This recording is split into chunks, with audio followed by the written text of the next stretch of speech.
Hey fellas, how are you? So, kakaibang video vlog to kasi ngayon I am on the bike working out at dito ako sa gym namin sa Brick Road Fitness sa Santa Lucia, one of my sponsors aside from Golds and sa shop. So I'm on the bike right now. Dito ako. Kung nakikita niyo ako, sana nakikita niyo ako. Hi. And I have to work out ngayon dahil nung Sunday kumain ako ng kumain, sinira ko yung diet ko, pinagdigan ko yung sarili ko. So ngayon bawi naman, kailangan magpawis, yes.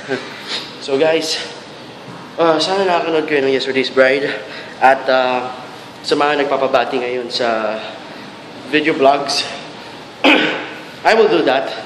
Nakuha ko na lahat ng mga pangalan na gusto magpa-greet sa video vlog at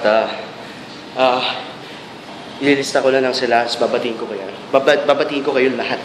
So don't worry, I'll work on that. Let me finish my workout sa gym muna. At gusto ko lang kayo batiin at yayain kayo na mag-workout din. Dahil Pasko na. Kailangan mag-workout para pagdating sa kainan, pwede kumain na marami. And I'm getting ready for my bench pictorial next week. Ang mapapromise ko sa inyo, kakaibang raw ko makikita nyo. You will enjoy this. Ako, excited na ako.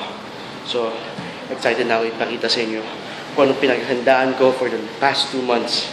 So, I'll see you guys soon. Please watch, please. Tulungan nyo kami.